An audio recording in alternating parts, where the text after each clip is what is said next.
কোনো ক্ষতিও করতাম নাই। আমি আল্লাহ তোমার মেহমানদারির লাগি রহমতের ফরিস্তা হল বানাইয়া দিয়া দিলাম। ওর একটা রেড অ্যালার্ট দিয়া একটা রেড সিগন্যাল দিয়া ওয়ালা তাকরাবা হাযিহিশ শাজারা ফাতাকুনা মিনাজ জালিমিন। ও জান্নাতের বাড়িতে গাছ আছে, ও জান্নাতের বাড়ি গাছের নিচে যাইও না, গাছের ফল খাইও না, গাছের দ্বারস্থ তোমরা হইও না। আমি আল্লাহ হইয়া দিয়া যদি এই গাছের ফল খাইলাও গাছের নিচে তুমি যাও গিয়া আমার হুকুম অমান্যকারী তুমি জান্নাতের ভিতরে হইবাই। আর জান্নাতের ভিতরে যদি তোমার মতো আদম আমার হুকুম অমান্যকারী হই যাও, আমি আল্লাহ গুসার করিয়া জান্নাতের ভিতরে তোমারে রাখতাম নাই, জান্নাত থাকি চিরকালের জন্য পার করিয়া দিব। আলহামদুলিল্লাহ। আরে ভাই, পুরুষদের জীবন এতদিন সুন্দর, যতদিন একজন পুরুষের single life is the best life লইয়া চলে। একজন পুরুষের কোন নারীর ফেরার মধ্যে পড়ে না, ফ্যামিলির ফেরার মধ্যে পড়ে না। একজন পুরুষ যতক্ষণ পর্যন্ত মেসেঞ্জারের টাইপিং, হোয়াটসঅ্যাপের টাইপিং, ইনস্টাগ্রামের টাইপিং থেকে একজন মুসলমান যুবক যতদিন নিরাপত্তা হো, অতদিন এই পুরুষের কোনো টেনশন নাই। হো ঠিক কি না? ঠিক নাই তো জুড়ে হলো ঠিক। আরে হল্লা দাঁড়াইছে না এখন জন্য না আসলে লালা টাইপিং গেলা। হ্যাঁ, হযরত আদম আলাইহিস সালাম আল্লাহ জান্নাত দিলা দিয়া হইলার আদম গাছের নিচে যাইও না, গাছের ফল খাইও না, কারণ প্রকাশ্য দুশমন, প্রকাশ্য শত্রু শয়তান আছে। একে তোমার যে কোনো লাইনে ধ্বংস করতে পারে, ধোঁকা দিতে পারে। একাকিত্ব জীবন যাপন করিয়া গেলা, কোনো প্যারা নাই, কোনো টেনশন নাই, কোনো কিচ্ছু নাই, খাওয়ার ঘুমারি জান্নাতের ভিতরে। হঠাৎ একদিন আল্লাহ হযরত আদমের বাম সাইডের সবচাইতে দুর্বল এবং তেরা হাড্ডি, দুনিয়ার সবচাইতে নরম এবং দুর্বল হাড্ডি দেখিয়া একজন নারী নামক পেরা হযরত হাওয়া আলাইহিস সালাতু ওয়াস সালাম আরে আল্লাহ জান্নাতের ভিতরে সৃষ্টি করিয়া দিয়া হইলা, ও নবী আদম আলাইহিস সালাম, আজ থেকে আর সিঙ্গেল লাইফ নাই, আজ থেকে তোমার ডবল লাইফ দিয়া দিলাম। মানে মাই হাওয়ারে তোমার লগে আমি আল্লাহ বিয়া দিয়া জান্নাতের ভিতরে অবস্থান করার সুযোগ দিলাম। সুবহানাল্লাহ। মাই হাওয়ারে আল্লাহ দিয়া ফরমান ওয়ালা তাকরাবা হাযিহিশ শাজারা ফাতাকুনা মিনাজ জালিমিন। ও নবী হাওয়া, ও নবী আদম, ও হাওয়া, ও গাছের নিচে যাইও না, গাছের ফল খাইও না। তুমি আমার হুকুম অমান্যকারী হইবাই। আর আমার হুকুম যদি অমান্যকারী জমিন খানো তোমরা হই যাও গিয়া, আমি আল্লাহ আর কোনদিন জান্নাত রাখতাম না, চিরকালের জন্য জান্নাত তাকে পরিষ্কার করিয়া দিব। আলহামদুলিল্লাহ। হযরত হাওয়ারে শয়তানে এমন এক সূরত ধরিয়া, এমন এক হালত ধরিয়া, জিবরাইলের সূরত ধরিয়া ফরমায়, ও হাওয়া আলাইহিস সালাম, জান্নাতের ভিতরে রুটি হারায়, জান্নাতের ভিতরে মাংস হারায়, ফাকির মাংস, মাছের খলিঞ্জা হারায়, তোমার কি বুড়া লাগে না? যদি একটা বার জান্নাত থেকে বার হইয়া ভাই হাঁটাহাঁটি করতায়, ঘোরাফেরা করতায়, শরীর ওখান না লইল নে, শরীরটা কি বেদনা গেল নে, শরীরের বেহবদি গেল নে, ও গাছের তলে যাও, গাছের ফলগুলা তুমি ভক্ষণ করো, তোমার শরীরে কোনো বেমারে দেখা দিত না। এখন আলহামদুলিল্লাহ। এটি দেখা দিতা নরম না?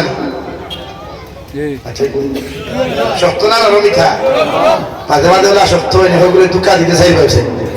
আসল সবগুলো নরম নেই। হ্যাঁ, আস্থা তোমার তো এই সুন্দর স্মার্ট একটু ভাই লাইট ওলা বাস তোমার দিয়ে হওয়া সুন্দর করেছে, সব জায়গার তো সুন্দর না। হযরত হাওয়া আলাইহিস সালাতু ওয়াস সালাম আরে আল্লাহ জান্নাতের ভিতর থেকে আল্লাহর হুকমে শয়তানে বার করিয়া লইয়া গেল। ওখানে গিয়া গুনতুন গাছের ফল খাওয়াইয়া ও জীবনের ফার্স্ট হযরত হাওয়ায় কইতে আমার পেটের বেদনা শুরু হইল, অর্থাৎ আমার টয়লেটের পেয়ার আমি পাইল। কিন্তু খারে হইতাম, খারে শুনাইতাম, একমাত্র তো আমার হাজবেন্ড আমার লোকের জন্য তো আছে, এনারে হইলে হয়তো কোনো সমাধান পাইমু। হযরত আদমে জানেন না জান্নাতের ভিতরে ঘুমন্ত অবস্থায় আরাম খতরা রে ভাই। হযরত আদম রাইয়া ধাক্কা দিয়া চালায়, কইল আমার স্বামী, ও আমার হাজবেন্ড, আমার পেটের মধ্যে বড় বেদনা করে। হযরত আদমে ফরমায়, কোন কারণে পেটে বেদনা করে হইতাম পারি আর না, নিশ্চয় জান্নাতের থেকে পারইয়া কোনো কিছু খাইছো।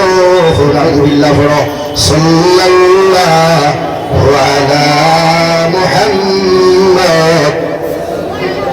আগে দেখো ভাই, জোয়ান হল তো নাই জানো, জোয়ান হল সাল্লাল্লাহু وعلى محمد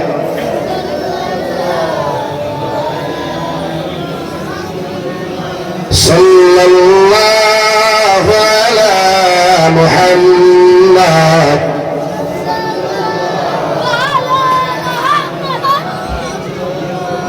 صلى الله عليه إن يا ريح الصباح يوما إلى أرض الحرم بلغ سلامي روضة فيها النبي المحترم صلى الله على محمد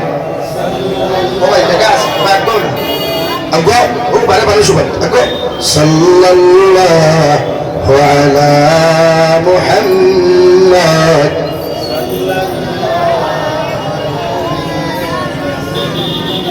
আমার দুষ্ট হল আমার বুজুর্গ হল আল্লাহ আদম সন্তান গভীর বানায়া কুরআনুল কারীমের মধ্যে আয়াতে কারীমা নাযিল করিয়া বলেন মা খালাকতুল জিন্না ওয়াল ইনসা ইল্লা লিয়াবুদুন আমি আল্লাহ অবশ্য আমি আল্লাহ তাবারক ওয়া তাআলা জিন্নাত আর ইনসান জাতির জন্য সৃষ্টি করলাম আদম সন্তানকে মাটি দ্বারা জান্নাত বানিয়ে দিলাম আর জিন্নাত জাতির আগুন দ্বারা বানায়া আমি আল্লাহ কইয়া দিয়ার তোমাদেরকে অন্য কোনো কর্মের জন্য নাযিল করি নাই অন্য কোনো কিছু করার জন্য প্রেরণ করি নাই আমি আল্লাহ তোমাদেরকে সৃষ্টি করলাম একমাত্র আমার দাসত্ব করার লাগিয়া সুবহানাল্লাহ অর্থাৎ যতদিন একজন আদমে জমিন আল্লাহর কুদরতের কদম সজদা দিব আল্লাহর শরীয়ত মাফিক জিন্দেগি কাটাইব যতদিন আল্লাহর খুশা রাজি করি জমিন খানো চলাফেরা করব রে ভাই আল্লাহর নবী মুহাম্মদুর রাসূলুল্লাহ সাল্লাল্লাহু তাআলা আলাইহি ওয়াসাল্লাম ফরমায় অতদিন শুনি আউরি আদম হল জমিন দাম তাহবো আর কিয়ামতের ময়দানে যখন আখিরি কলিমা লইয়া জমিন থেকে যাইবা আল্লাহ বিনা হিসাবে তারে জান্নাত দিব সুবহানাল্লাহ আল্লাহ আমাদেরকে জমিন নাফরমানি করার জন্য আল্লাহ সৃষ্টি করে নাই মূর্তি পূজা করার জন্য সৃষ্টি করে নাই অন্যান্য মাখলুকের সামনে মাথা নত করার জন্য আল্লাহ সৃষ্টি করে নাই আল্লাহ সৃষ্টি করেছে ওয়া মা খালাকতুল জিন্না ওয়াল ইনসা ইল্লা লিয়াবুদুন তোমরা দুনিয়ার মানুষের সামনে মাথা নত করিও না কোন মাখলুকের সামনে মাথা নত করিও না কোন গাছ বৃক্ষ তরুলতার সামনে মাথা নত করিও না আমরা তোমাদেরকে জানাই দিয়ার তোমরা একমাত্র আমি আল্লাহর ইবাদত করিও আমি আল্লাহর দাসত্ব করিও আমি আল্লাহর কুদরতের সামনে খানো মাথা নত করিয়া তখন তোমার সম্মানিত কপাল লাগাইয়া দুনিয়ার কোন মানুষের সামনে কপাল না লাগাইয়া তখন তোমার সম্মানিত কপাল খান্তা লাগাইয়া আমি আল্লাহর কুদরতের কদম কইবে সুবহান রাব্বিয়াল আ'লা সুবহান রাব্বিয়াল আ'লা আমি আল্লাহ আরশে আযীম তাকিয়া আমার গোলাম তোমার জবাব দিতে যখন হামিদানি আবদি ও আমার গোলাম এত রাত্রির মধ্যে এত দিনের বেলা দুনিয়ার যখন মানুষ সকল বিভিন্ন পেরেশানি লইয়া ব্যস্ত বিভিন্ন ঝামেলা লইয়া জমিন খানো ব্যস্ত ও সবাই খানো তোমার সম্মানিত কপাল খান্তা লইয়া তুমি আমার সামনা খানো কোন খানে মাথা নত হল্লাই আপনি যখন দুইটা সুইদার মাঝখানে বইয়া আল্লাহুম্মা গফিরলি ওয়ারহামনি ওয়াহদিনি ওয়ারযুকনি হইয়া যখন দোয়া করবে রে ভাই আল্লাহ তোমার চকুর পানি চোখ থেকে জমিন খানো করতে দেরি করব মগর মাফ করিয়া দিতে আল্লাহ দেরি করতো নাই সুবহানাল্লাহ আরে ভাই আল্লাহর এক নাম রহমান আরেক নাম আল্লাহর রহিম দুনিয়ার মানুষে তোমার যত মায়া করুক আর না করুক না কেন দুনিয়ার সমস্ত মায়া দয়ার মায়া যদি এখানে পাল্লার মধ্যে তোলা হয় আর আল্লাহর রহমান নামের 100 ভাগের 1 গুণে যদি মায়া এক পাল্লার মধ্যে তোলা হয় দুনিয়ার সব মায়াগুলো আল্লাহ বরবাদ করিয়া আল্লাহর রহমানের 1 গুণের মায়া বেশি হইব সুবহানাল্লাহ আল্লাহ কি দুনিয়ার সামনে দুনিয়ার মুনাফিকদের সামনে মাথা নত না করিয়া দুনিয়ার বাতিলের সামনে মাথা নত না করিয়া আল্লাহর কুদরতের কদম যখন তোমার সম্মানিত কপাল খান্তা লাগাইবা কারণ আল্লাহ মুকদ্দর বানাইছে গুজরাত দিয়া রে ভাই দুনিয়ার কোন ফেরেশতা দিয়া তোমার মুকদ্দর লেখে নাই দুনিয়ার কোন ফেরেশতা দিয়া তোমার মুকদ্দর বানায় নাই। আল্লাহ কয় রে গোলাম, সম্মানিত মাতা দিয়া যখন আমার কুদরতর কদম খানো তুমি শ্রদ্ধা দিবে, দুনিয়ার সারা আমল করি আমার অতখান তোর দ্বারো হইতে নাই, আমার অতখান তোর নিকটস্থ তুমি হইতে নাই। ওগর হবাল খান্তা দিয়া যখন আমার কুদরতর কদম শ্রদ্ধা দিবে, যত লম্বা শ্রদ্ধা খান্তা দিবে, যত লম্বা শ্রদ্ধা দিবে, তত বেশি তোর নিকটস্থ আমি আল্লাহ কামুল হাকিম ভাইবে। সুবহানাল্লাহ।